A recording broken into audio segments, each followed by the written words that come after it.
Jadi ada masalah di akidah Asy'ariyah itu. Ada masalah. Udah tinggalkan aja Syariah kalian tuh. Loh. Ya. Iya. Asy'ariyah itu membingungkan. Iso Sudah membingungkan, tidak produktif, tidak progresif, tidak inovatif, tidak kreatif. Bikin orang bodoh, Allah. bikin orang terbelakang. Itulah Asy'ari.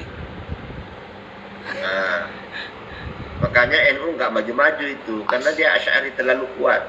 Muhammadiyah maju dia karena emang berkemajuan dia. Jadi agak Mu'tazilah dia. Ya, kalian yang anggota NU pindah ke Muhammadiyah sajalah kalau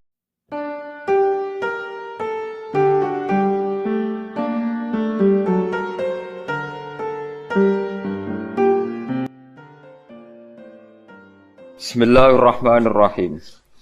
Kita ini kan, saya ini punya bapak kiai, mbah kiai, punya guru yang sangat alim ya, seorang kiai Kiai Memun. Itu dulu kita pengkaji ilmu itu tidak pernah tahu bedanya NU dan Muhammadiyah. Karena dulu Mbah Darwis itu, Kiai Dahlan itu dulu ngajinya bersama Mbah Hasyim ketika di Indonesia yang ngaji Mbah Soleh Darat. Mbah Soleh Darat itu dulu ngajinya sama buyut saya ke-6, namanya Mbah Soleh Asnawi di Kudus. Mbah Soleh Darat itu dulu alim-alimnya orang Jawa ya Mbah Soleh Darat, Soleh bin Umar. Tempatnya di Semarang, tapi beliau itu sebenarnya orang Jepara yang dekat Kudus. Setelah di Mekah, Mbah Hasyim ini mondoknya ya, mulazimnya ke Syekh Mahfud Termas. Tapi sesekali ke Syekh Khotib Minangkabau. Nah, yang Mbah Ahmad Dahlan lebih sering ke Syekh Khotib Minangkabau, sesekali ke Mbah Mahfud. Singkat cerita, karena Syekh Khotib Minangkabau sudah modern ya, terlibat organisasi dunia.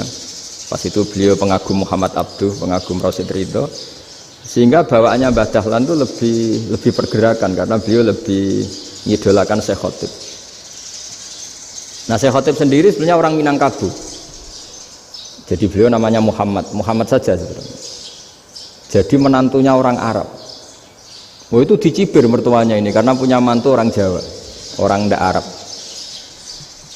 Singkat cerita terus si mertuanya bilang gini, kamu jangan pernah bilang kalau orang Arab itu mansa kanal Arab, orang yang bertempat di Arab. Walakin man takallama bi arabiyyin fasihin, tapi orang bisa ngomong Arab secara fasih. Singkat cerita, kalau kamu tidak percaya, nanti suatu saat menantu saya kalau Jumatan, tidak usah kamu kasih tahu, langsung suruh jadi khotib. Nggak usah kamu kasih tahu, sarannya nggak usah kamu kasih tahu. Kalau sekarang kan enggak. Kalau dosen mau jadi khotib kan mengumpulkan materi dulu.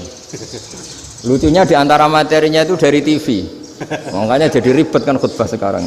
Kalau musim corona ya akan ngomong corona, musim apa yang ngomong apa. Jadi lagi-lagi didikte oleh media. Sebenarnya kalau ngomong kan sesuai kebutuhan umat, ini obatnya apa. Tapi nggak sesuai trending topik, itu kan kayak anak-anak gaul. Ini dokter kok gitu kan aneh. Singkat cerita, si khotib ini nggak dikasih tahu, saya Muhammad tadi nggak dikasih tahu, langsung disuruh khutbah. Fatakallama bikalamin fasihin, dia ngomong fasih sekali, bahkan ngalah-ngalahi fasihnya orang Arab asli. Semenjak itu beliau dapat gelar al-khotib, orang yang cakap berpidato berkhutbah. Makanya terus desa khotib al-Minangkabau. Jadi orang Indonesia itu luar biasa. Dulu yang namanya orang Indonesia di Arab Saudi itu dihormati sekali karena yang ke sana itu pasti ulama. Sudah alim di Indonesia ke sana, termasuk Mbah Ahmad Dahlan, Mbah Hasyim dulu karena sama-sama muridnya Mbah Soleh Darat. Lama-lama yang ke sana itu TKI TKW itu ya mulai agak dibully. Dulu Syekh Nawawi di antara ijtihad yang dihormati itu beliau mengkritik nyuwun sewu orang yang kan orang biasanya normalnya kan muji orang mati syahid, hebat orang mati syahid itu hebat gini. Oke, kita sepakat orang mati syahid itu hebat. Tapi kata Imam Nawawi dengan syarat niatnya itu li'ila'i kalimatillah dan itu bawaan takdir. Saya ulang lagi, itu bawaan takdir, harus mati di medan perang. Tapi tidak boleh seseorang ini niat perang tapi niatnya supaya syahid. Karena kalau begitu berarti dia berniat supaya menjadi maktulal kafir, orang yang dibunuh orang kafir. Kedua, dengan dia mati berarti pasukan Islam berkurang.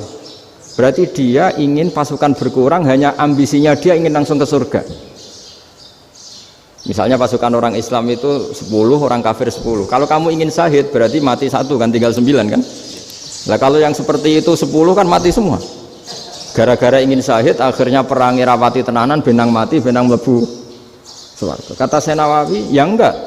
Kalau kamu perang sama orang kafir ya niat menang. Dengan niat menang ini kamu ingin li'ilai kalimatillah. Tapi kalau kamu ingin syahid berarti kamu menuruti keinginan nafsu kamu nang cepat masuk surga. Itu orang Arab kagumnya bukan main. Karena di mana-mana orang itu dinilai dari niatnya. Paham ini ya? Tapi perang loh ya, dalam kondisi perang, bukan teroris. Perang itu artinya orang kafir yang ingin bunuh kita, itu perang namanya apa? Perang. Dulu orang cerita syahid itu hanya pokoknya syahid itu hebat, pokoknya syahid itu hebat. Syahid di medan perang itu hebat, pokoknya syahid di medan perang hebat. Tapi ketika Senawawi memberi penjelasan ilmiah, jika kamu perang ingin cepat mati, ingin cepat syahid, artinya ini untuk pemenuhan diri kamu, karena kamu bayangkan langsung masuk surga. Kamu lupa bahwa dengan kamu dibunuh kekuatan Islam berkurang. Akhirnya beliau memberi penjelasan. Syahid itu bagus, itu sebagai takdir. Hanya takdir itu kita perang yang ingin menang, tapi takdirnya mati. Jangan dibalik. Oleh perang rapati tenanan benang mati namun lebu. Itu yang pertama, termasuk ulama yang pertama memberi penjelasan itu Syekh Nawawi. Akhirnya melahirkan kekaguman yang luar biasa dengan tafsir Munirnya itu. Terus beliau itu orang yang rileks kalau menjelaskan ilmu. Ini ya juga guru-gurunya Mbah Hasyim, Mbah Guru sama Mbah Hasyim sama Mbah Ahmad Dahlan Syekh Nawawi. Jadi dulu yang alim di Arab itu ada Syekh Nawawi, ada Syekh Khotib Minangkabau, ada Syekh Bakir Jogja, ada Syekh Mahfud Termas. Itu orang Indonesia banyak sekali yang alim. Bahkan diantaranya yang dikagumi Al-Azhar itu juga orang Indonesia, nama Syekh Abdul Manan, itu mbahnya Syekh Mahfud Termas. Itu pertama ada duta besar Indonesia di Mesir, itu termasuk barokahnya Mbak Abdul Manan tadi, itu juga orang Indonesia.